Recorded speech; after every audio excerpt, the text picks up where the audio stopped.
السلام عليكم ورحمة الله تعالى وبركاته.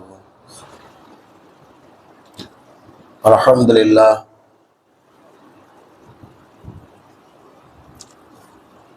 அன்புக்கும் இணையத்திற்கும் உரிய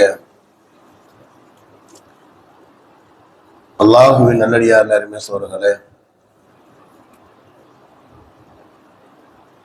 அல்லாஹுடைய அளப்பெரும் கருணையினால் நாள்தோறும் சில நல்ல விஷயங்களை அறிந்து வருகின்றோம். அந்த அடிப்படையிலே ஹஜ்ரத் ரசூலுல்லாஹி ஸல்லல்லாஹு அலைஹி வஸல்லம் அவர்களின் காரணத்தினால் அவருடைய உம்மத்தாக பிறந்த நமக்கு அல்லாஹு தஆலா பல்வேறு பாக்கியங்களை எந்த உம்மத்துக்கும் கொடுக்காத பல்வேறு பேருபகாரங்களை நமக்கு வழங்கியிருக்கின்றார்.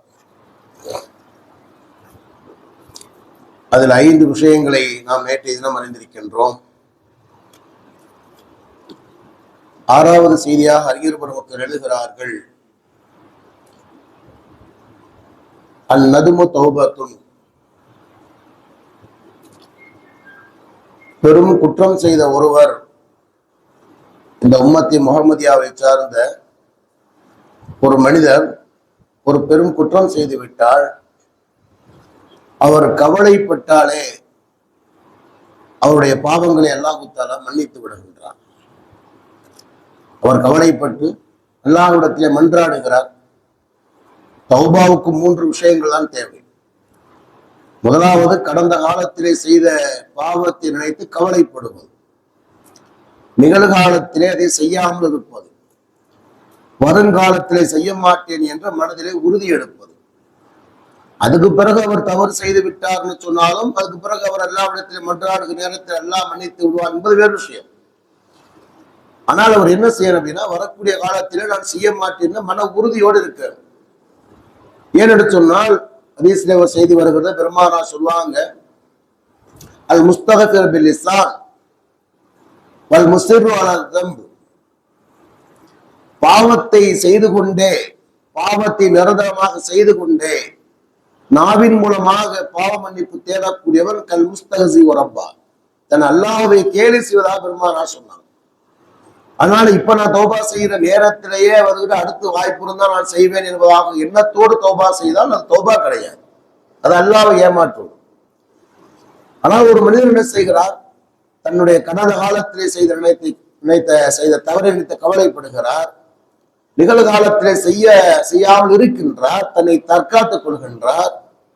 வரக்கூடிய காலத்திலே நான் செய்ய மாட்டேன் என்று அவர் உறுதி எடுக்கிறார். அவருடைய தௌபா ஏற்றுக்கொள்ளப்படுகிறது, அவருடைய பாவ மன்னிப்பு ஏற்றுக்கொள்ளப்படுகிறது. ஆனால் முந்தைய காலத்தை பொறுத்தவரை தௌபா என்பது நல்லவர்கள் தீயவர்களை கொலை செய்வதுதான் தௌபாவாக இருந்தது. அவர் தௌபா பாவம் செஞ்சான்னா தௌபா என்பது அவரை கொலை செய்வதுதான். அல்லாஹ் தஆலா தன் திருமறையிலே சூரத்துல் பக்ராவுடைய 54வது வசனத்திலே கூறுகிறார் இல்லையா, வஇத் கால மூஸா லிகௌமிஹி யா கௌமி இன்னக்கும் ஸலம்தும் அன்ஃபுஸக்கும் பித்திகாதிக்கும் அல்-இஜ்ல் ஃபதூபு இலா பாரிக்கும் ஃபக்துலு அன்ஃபுஸக்கும் ஸாலிகும் கைருல் லக்கும் இன்த பாரிக்கும் ஃபதாப அலைக்கும் இன்னஹு ஹுவத் தவ்வாபுர் ரஹீம். மூஸா அலைஹிஸ்ஸலாம் என்ன செய்யறாங்க, தூர் சீனா மலைக்கு போய்விட்டு வருகிறார்கள். வருகிற நேரத்திலே அதுல ஒரு பெரும் கூட்டம் வந்து என்ன செய்யறாங்க, காளை மாட்டை கடவுளாக வணங்குறாங்க. இப்ப அல்லாஹ் என்ன சொன்னான், நல்லவர்கள் தீயவர்களை கொலை செய்ய வேண்டும் என்பதாக. பாத்தீங்கன்னா 2 புறத்துல நிக்கிறாங்க. மூஸா அலைஹிஸ்ஸலாம் அழுகுறாங்க, அந்த மக்கள் அழுகுறாங்க.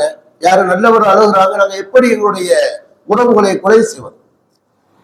ஏன்னா ஒரே குடும்பத்தை சார்ந்த தந்தை ஒரு பக்கம் நிற்கிறாரு, மகன் ஒரு பக்கம் நிற்கிறாரு, சகோதரர் ஒரு பக்கம் நிற்கிறாங்க, இன்னொரு சகோதரர் ஒரு பக்கம் நிற்கிறாரு, கணவன் ஒரு பக்கம் நின்றா வடி ஒரு பக்கம் நிற்கிறாங்க. எப்படி கொலை செய்வது? அல்லாஹ் தஆலா என்ன செஞ்சார் அப்படின்னா, ஒரு கருப்பு மேகத்தை அனுப்பி வைத்தார். கருப்பு மேகத்தை, காரில் சூழ்ந்த அந்த மேகத்தை அல்லாஹ் தஆலா அனுப்பி வைத்தார்.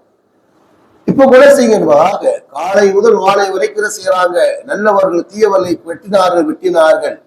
ஏறத்தாழ 70,000 மக்களை வெட்டினார்கள். அல்லாஹ் கூட்டத்திலிருந்து மூஸா அலைஹிஸ்ஸலாம் சொன்னாங்க, யா அல்லாஹ், என்னுடைய உம்மத்தவன் யா அல்லாஹ், மன்னிச்சிரு யா அல்லாஹ், மன்னிச்சிரு யா அல்லாஹ். செய்யறாங்க, எல்லாரும் கெஞ்சுறாங்க. என்னுடைய உம்மத்தை அழிக்க, என்னுடைய உம்மத்தை அழிகிறாங்க என்பதாக அல்லாஹு தஆலா அதை ஏற்றுக்கொண்டான். எதுக்கு சொல்ல வரேன் என்று சொன்னால், அந்த காலத்திலே மூசா அலைஹிஸ்ஸலாமுடைய காலத்திலே ஒருவன் பெரும் குற்றம் செய்து விட்டால், அவன் கொலை செய்யப்படுவது மட்டும்தான் அதுக்கு தீர்வு, வேறு எந்த தியாகமும் கிடையாது. அவன் தகாத உறவு கொண்டாலும் சரி, அடுத்தவருடைய சொத்தை கொள்ளையடித்தாலும் சரி, என்ன ஒரு பாவமாக இருந்தாலும் சரி, பெரிய பாவங்களுக்கு ஒரே தீர்வு இதுதான், வேற எதுவும் கிடையாது, எந்த வயது வித்தியாசமும் கிடையாது. ஆனால் இந்த உம்மத்துக்கு அல்லாஹு தஆலா கொடுத்த பாக்கியம், அவர்கள் அல்லாஹ்விடத்திலே மன்றாடினால் அவருடைய குற்றத்தை அல்லாஹ் ஏற்றுக்கொள்கிறார் என்று சொன்னார், அவருடைய தௌபாவை அல்லாஹ் ஏற்றுக்கொள்கிறார் என்று சொன்னால், மன்னித்து விடுகிறார் என்று சொன்னார். எவ்வளவு பெரிய பாக்கியம்.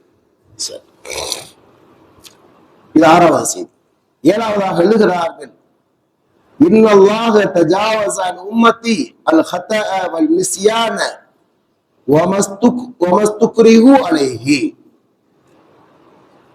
நிச்சயமா அல்லாஹு தஆலா என்னுடைய உம்மத்தை விட்டும் தவறு, மறதி, நிர்பந்தத்தால் ஏற்படுகின்ற பாவத்தை மன்னித்து விடுகின்றான் என்பதாக பெருமானார் சொன்னாங்க. இந்த ஹதீஸ் அப்துல்லா பின் அப்பாஸ் அறிவிக்கிறாங்க, இப்னு மாஜாவிலே வருகின்றது. நாம் எவ்வளவு பெரிய பாக்கியசாலி. அறிஞர் பெருமக்கள் எழுதுகிறார்கள், ஒரு மனிதனுடைய வாழ்க்கையில ஏற்படுகின்ற செயல் என்பது 2 வகையாகத்தான் இருக்கிறது. கஸ்தன் அவ் கைர கஸ்தின். ஒன்று, ஒரு காரியத்தை அவர் நாடி செய்யுதல், ஒரு காரியத்தை நாடி செய்யுதல் ஒன்று. 2வது யதார்த்தமாக செய்தல் ஒன்று. 2 விஷயம் தான் மனிதனுடைய வாழ்க்கையில் எது நடந்தாலும் 2 தான். இப்ப இந்த போனை நான் எடுக்கிறேன், நாடி செய்தல் என்பது ஒன்று. என்னுடைய நாட்டம் இல்லாமல் என்னை எடுக்குதல் என்பது ஒன்று. அழைக்கிறேன் நாடி செய்தால் அது அம்பு என்பதாக சொல்வார்கள், வேண்டும் என்றே செய்தல் என்பதாக சொல்வார்கள். இது என்ன செய்யற? இதே மாதிரிதான் ஒரு மனிதன் ஒரு குற்றத்தை வேண்டும் என்றே செய்கிறான் என்று சொன்னால் அவன் என்ன செய்யற? குற்றவாளியாக இருக்கின்றான். அவர் தௌபா செய்தால் ஏற்றுக்கொள்ளப்படும் என்பது சட்டங்கள் வேறு. சரி, நாட்டம் இல்லாமல் எதிர்பாராமல் ஏற்படுகிறது, விலா இராதத்தில் நாட்டம் இல்லாமல் ஏற்படுகிறது என்று சொன்னா அந்த செயல் 3லே ஒன்றாகத்தான் இருக்கின்றது. நாட்டம் இல்லாமல் செய்கிறான் என்று சொன்னால், எதிர்பாராமல் ஏற்படுகிறது என்று சொன்னால் அது 3லே ஒன்றாகத்தான் ஏற்படும். ஒன்று தவறுதலாக ஏற்படக்கூடியது, 2வது மறதியினால் ஏற்படக்கூடியது, 3வது நிர்பந்தத்தால் ஏற்படக்கூடியது. இந்த 3ஐயுமே அல்லாஹ் தஆலா மன்னித்து விடுகின்றான். இதை பற்றி இந்த உம்மத்து கேள்வி கேட்கப்பட மாட்டார். இது உம்மத்துக்கு அல்லாஹ் கொடுத்த பாக்கியம். முந்தைய உம்மத்தை பொறுத்தவரை அவர் எப்படி செய்தாலும் கூட அதை பற்றி அல்லாஹ் தஆலா விசாரிப்பான். அதற்கான தண்டனை உண்டு. நான் தவறுதலா செஞ்சுட்டேன், தெரியாம செஞ்சுட்டேன், மறந்துட்டு செஞ்சுட்டேன் என்பதாக சொல்வதையெல்லாம் அல்லாஹ் தஆலா ஏற்றுக்கொள்வது இல்லை. ஆனால் இந்த உம்மத்துக்கு அல்லாஹ் தஆலா என்ன செய்யறான்? அவனுடைய நாட்டம் இல்லாமல் அவன் தவறுதலாகவோ மறதியாகவோ நிர்பந்தத்தால் செய்கின்ற எல்லா குற்றத்தையும் அல்லாஹ் தஆலா மன்னித்து விடுகின்றான். அதை பற்றி அல்லாஹ் தஆலா கேள்வியே கேட்பதில்லை. இது எவ்வளவு பெரிய வாக்கியம். அறிஞர் பெருமக்கள் எழுதுகிறார்கள், அதாவது தவறுதலாக ஏற்படக்கூடிய குற்றங்களை அல்லாஹ் தஆலா செய்வான், கேட்க மாட்டான் என்பதற்கு அல்லாஹ் தஆலா தன் திருமறையிலே கூட கூறுகின்றான். சூரத்துல் அஹ்ஸாப் இந்த 33வது சூராவுடைய 5வது வசனத்தை அல்லாஹ் சொல்வான், லைஸ லக்கும் ஜுனாஹுன் ஃபீமா அஹ்தாதும் பிஹி. தவறுதலாக எதை நீங்கள் செய்தீர்களோ அதை பற்றி உங்கள் மீது குற்றம் இல்லை என்று அல்லாஹ் தஆலா கூறுகிறார். இந்த இடத்துல ஒரு வரலாற்று செய்தி எழுதுறாங்க, ஹதீஸ்லே கிதாபுல செய்தி எழுதுறாங்க. ஹைபர் யுத்தம் நடக்கின்றது. ஹைபர் யுத்தம் இதிலே ஆமிர் பின் அக்வா என்ற ஒரு சஹாபி எதிரியை கொலை செய்வதற்காக வேண்டி என்ன செய்தார்? தன்னுடைய ஆயுதத்தை சுழற்றுகின்றார். இதுல என்ன ஆகி போது சொன்னா, எதிர்பாராமல் தன்னுடைய ஆயுதம் தன் மீது தாக்கி அவர் ஷஹீதாகி போனார். அதுக்காக ஆயுதத்தான வாழை கொண்டு என்ன செய்யற? வேகமாக சுழட்டுகிற நேரத்திலே எதிர்பாராமல் செய்ய அப்படின்னா அந்த ஆயுதம் அவர் மீது படுகிறது. பட்டவர் இறந்து போகிறார். இறந்து போனோன்னு சில சஹாபாக்கள் பேசிக் கொண்டார்கள், பத்தல அமலுஹு, அவருடைய அமல்லாம் பாத்தில் ஆயிடுச்சு என்று சொன்னால் கத்தல் நஃப்ஸஹு, அவர் தற்கொலை செய்து கொண்டார். அவர் தற்கொலை செய்து கொண்டார். இந்த பொதுவாகவே விளங்காம பேசுற மக்கள் எல்லா காலத்திலும் இருப்பாங்க. ஒரு என்ன செய்தி என்பதாகவே தீர தெரியாமல் தீர விசாரிக்காமல் எதையோ ஒரு வாயில் வந்ததெல்லாம் பேசக்கூடிய கூட்டம் எல்லா காலத்திலும் இருக்க முடியும். அதனால அடுத்தவனுடைய மனசு புண்படுமே, ஒண்ணு நம்ம குற்றவாளியாகவே எதையுமே யோசிக்கிறது. ஆதாரம் இல்லாத செய்தியை பேசினால் அவர் குற்றவாளி ஆகிறார், பாதிக்கப்பட்டவருடைய குடும்பத்தினுடைய மனசு வேதனைப்படும் இல்லையா? இது எதுவுமே தெரியாம வாழக்கூடிய சமுதாயம் இந்த உலகத்துல நிறைய இருக்கு. எல்லா காலத்திலையுமே எல்லா மகல்லாவிலையும் இந்த மாதிரி சில பேர் இருப்பார். வாயில வரத பேசி விட்டு போயிட்டே இருக்கிறது. நல்லா பாதுகாக்கும். இவ என்ன செய்யறாங்க, சில பேர் பேசுறாங்க, இவர் என்ன செய்யறாரு, தற்கொலை செய்து கொண்டார், இவருடைய அமல்லாம் வீணா போச்சு, தற்கொலை பண்ணா அவர்தான் வீணா போச்சுங்களா? அவருடைய தோழர் சலமா அல்லாஹு தஆலா பெருமானாரிடத்திலே வருகிறார்கள். சொன்னார்கள், அல்லாஹுடைய தூதரே, அல்லாஹுடைய தூதரே, என்னுடைய சகோதரர் அவருடைய விஷயத்திலே என்ன முடிவு என்பதாக கேட்கிறார். என்று சொன்னால் அவர் அழுது கொண்டு வருகின்றார். அவர் வருகிற நேரத்தில் ரசூலா கேட்டாங்க, மாலக்க ஏன் நீங்க அழுகிறீங்க என்பதாக. அப்பதான் அவர் சொல்றாரு, இன்ன ஆமிரன் பத்தல அமலுஹு, ஆமிருடைய அமல்லாம் வீணா போயிடுச்சு என்பதாக சில தோழர்கள் பேசுறாங்க என்பதாக. அப்புறம் ரசூலா கேட்கிறாங்க, ஏன் இது மாதிரி அவரு தற்கொலை பண்ணிட்டாரு, அதனால அவருடைய அமல்லாம் வீணா போச்சு என்பதாக. அப்பதான் ஹஜ்ரத் ரசூலுல்லாஹி ஸல்லல்லாஹு அலைஹி வஸல்லம் சொன்னாங்க, கதிப உலாயிக்க, அவர்கள் பொய் சொல்லுகிறார். சஹாபாக்களை பார்த்து சொல்றாங்க, யாரு சலமாட்ட சொல்றாங்க, கதிப உலாயிக்க, அவர் பொய் சொல்லுகிறார்கள். பல்லகுல் அஜ்ரு மர்ரத்தைன், அவருக்கு 2 கூலி உண்டு, அவருக்கு 2 கூலி உண்டு. ஏன்னு சொன்னால் எதிரியை என்ன செய்கிறார், தீவிரமாக தாக்குகின்றார். ஒரு வீர தீரத்தோடு அல்லாஹ்வுடைய பாதையை போர் செய்கிறார் என்று சொன்னார். அதாவது அந்த ஆயுதம் தன் மீது பட்டு அவர் ஷஹீதாகிறார் சொல்ல அவர் எவ்வளவு வேகமாக அந்த வாளை சுழற்றி இருக்கணும். அப்ப அந்த அளவுக்கு வந்துகிட்டு அல்லாஹுடைய பாதையிலே இந்த அல்லாஹுடைய மார்க்கத்தை பாதுகாப்பதற்காக வேண்டி மூர்க்கத்தனமாக போராடுகிறார் இல்லையா, அதற்கு ஒரு கூலி. அதே நேரத்தில் அந்த ஆயுதம் பட்டு அவர் இறந்து போன காரணத்தினால் அவருக்கு ஷஹீதுடைய அந்தஸ்தின் பெருமானார் சொன்னார். அவ என்னன்னா, இங்க நாம் 2 விஷயத்தை பார்க்கின்றோம். ஒன்று, ஆதாரம் இல்லாமல் உறுதியாக தெரியாமல் தேவையற்ற விஷயங்களை பேசக்கூடியவர்களை பொய் சொல்லக்கூடியதாக பெருமானார் கூறுகிறார்கள். 2வது என்னன்னு சொன்னா, தவறுதலாக ஏற்படுகின்ற ஒரு செயலும் அதற்காக வேண்டி இந்த உம்மத்தை குற்றம் பிடிக்கப்பட மாட்டார்களாக சொல்றாங்க. ஒன்று. 2வதாக மறதியாக ஏற்படுகின்ற சில தவறுகள், அதற்காக இந்த உம்மத்தை குற்றம் பிடிக்கப்படாது. நான் உங்களுக்கு ஜும்மாவுடைய பயான்ல சொன்ன மாதிரி என்ன செய்ய அப்படின்னா, ஒருத்தர் நோன்பு வச்சிருக்காரு, அவர் நோன்பு வச்சிருக்கேன்னு செய்யறாருன்னா தான் நோன்பு வைத்திருக்கிறோம் என்பதை மறந்து விட்டு அவர் உண்ணுகின்றார், குடிக்கின்றார். சாப்பிட்டதுக்கு பிறகு தண்ணி குடிச்சது பிறகு ஞாபகம் வருது, ஆஹா நம்ம நோன்புல வச்சிருக்கோம் என்பதாக. ஏன்னா நம்ம 11 மாசம் சாப்பிட்டு பழகின ஆளுங்க, திடீர்னு ஃபர்ஸ்ட் நோன்புல வந்து என்ன செய்ய முடியும், நம்ம பாட்டு ஒரு ஞாபகத்துல ஏதாவது செய்வோம் இல்லையா? அவ என்ன செய்யற அப்படின்னா, அந்த நேரத்தில் அவருக்கு நினைவு வருகிறதுன்னு சொன்னால் அந்த நோன்பை தொடர வேண்டுமே தவிர அந்த நோன்பை முறிக்க கூடாது. பெருமானார் சொல்லுவாங்க, என்று சொன்னால் அந்த உணவை அல்லாஹ்வே அவருக்கு கொடுத்தான், அந்த தண்ணீரை அல்லாஹ்வே அவருக்கு கொடுத்தான். அப்ப ஒரு மனிதர் மறதியாக இது தவறுதல் இடத்துல தான் நோன்பு வச்சிருக்கங்கிறத மறந்துட்டு அவர் பாடு தண்ணி எடுத்து அவர் பாடு குடிக்கிறார், பழக்க தோஷத்தில். அதனால ரமலான் காலத்துல கூட அந்த பாட்டை தூக்கி அங்கிட்டு வச்சிடுறது. ஏன் பழக்க தோஷத்தை தூக்கி குடிச்சிட்டோம்னா, இந்த தொழிலுக்கு முன்னாடி தண்ணி குடிக்கிறதுக்கு வளமை சில விஷயத்தை என்ன செய்ய நட்பாட்சரவை இருக்கிறது. அப்ப மறதியாக தான் நோன்பு வைத்திருக்கிறோம் என்பதையே மறந்து விட்டு என்ன செய்தால் அவர் உண்டு விட்டாலோ குடித்து விட்டாலோ அந்த நோன்பு முறியாத நோம்பத்துக்கு அல்லாஹ் கொடுத்து பாக்கி. பெருமானார் சொல்லுவாங்க, அந்த உணவையும் தண்ணீரையும் அல்லாஹ் தான் கொடுத்தார். பெருமாள் ஹதீஸ்ல போட்டு சொல்லுவாங்க, மன்னாமன் ஸலாத்தின் நஸீஹா ஃபல்யுஸல்லிஹா இதா ذكرஹா ஃபஇன்னதாலிக வக்துஹா சொல்லுவாங்க. என்ன சொல்றாங்க, ஒரு மனிதர் என்ன செய்யறாரு, தொழுகையினுடைய நேரத்திலே தூங்கி விட்டார்.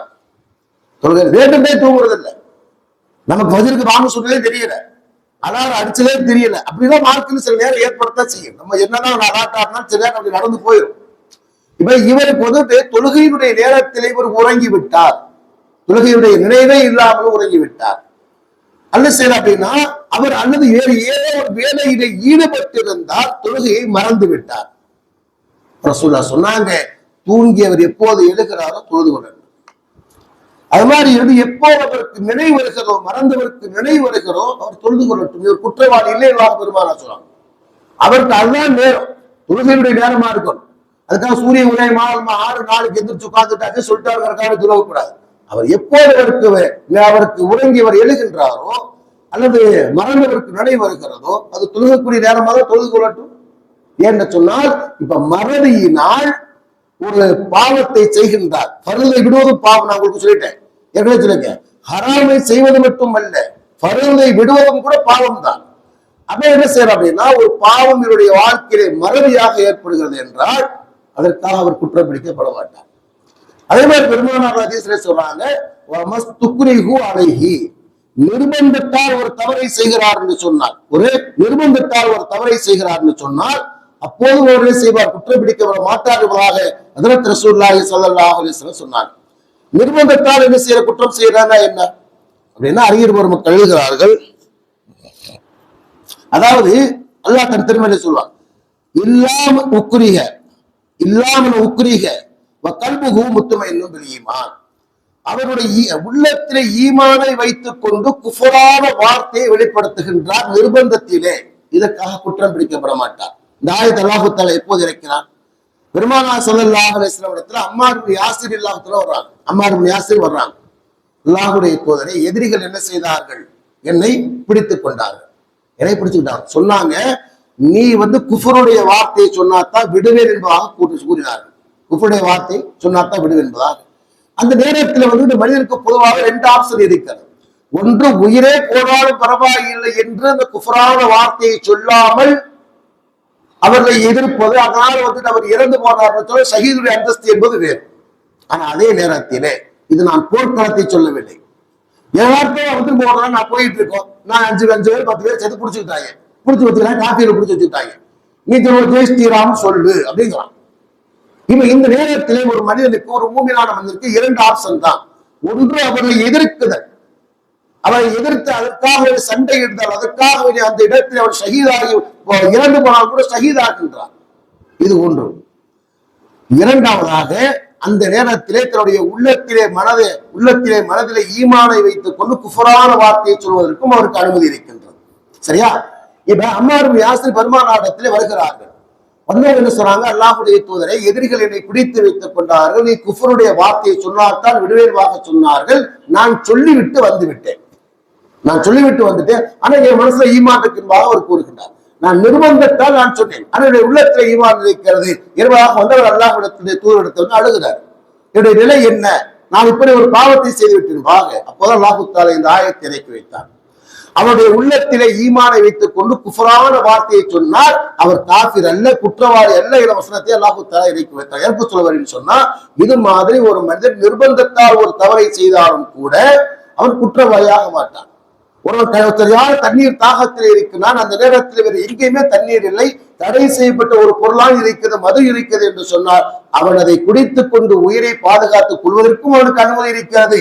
இல்ல நான் குடிக்கவே மாட்டேன், இறந்தாலும் பரவாயில்லாக அவர் தன்னுடைய உயிரை விடுவதற்கு அனுமதி இருக்கிறது. அப்ப என்ன சொல்றாங்க இந்த ஹதீஸ்ல சொல்றாங்க அப்படின்னா, இந்த உம்மத்திலே ஒரு மனிதன் தவறுதலாகவோ மறதியாகவோ நிர்பந்தத்தால் ஒரு குற்றத்தை செய்து விட்டால் அவன் குற்றம் பிடிக்கப்பட மாட்டான் மட்டுமல்ல, அதை பற்றி மறுமையில் அல்லாஹ் தஆலா கேட்கவே மாட்டார்களாக ஹதீஸ்களை விரிவுரையாக கூறுகிறார்.